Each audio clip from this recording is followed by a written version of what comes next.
২২ গজের চিরপ্রতিদ্বন্দ্বী যখন বিপদে, তখন কি রাজনীতির ঊর্ধ্বে উঠে মানবিকতা বড় হওয়া উচিত? পাকিস্তানের প্রাক্তন প্রধানমন্ত্রী তথা কিংবদন্তি ক্রিকেটার ইমরান খান বর্তমানে জেলবন্দি এবং তার শারীরিক অবস্থা অত্যন্ত আশঙ্কাজনক। এমন কঠিন সময়ে ইমরানের পাশে দাঁড়িয়েছেন ভারতের দুই মহারথী সুনীল গাভাস্কর ও কপিল দেব। জেলবন্দি ইমরানের চিকিৎসার দাবিতে পাকিস্তান সরকারকে কড়া চিঠি লিখেছেন ভারতসহ বিশ্বের ১৪ জন প্রাক্তন ক্রিকেটার। চিঠিতে গাভাস্কর কপিলরা জানিয়েছেন, ইমরানের দৃষ্টিশক্তি কমে যাওয়া এবং শারীরিক অবনতির খবরে তারা গভীরভাবে উদ্বিগ্ন।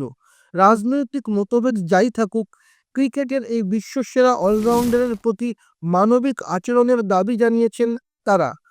ক্রিকেট কি আসলেই দেশ ও রাজনীতির সীমারেখা মুছে দিতে পারে? এ ব্যাপারে আপনাদের মতামত কি? কমেন্ট করুন এবং খেল দুনিয়ার আরও খবর পেতে সাবস্ক্রাইব করুন এই চ্যানেল।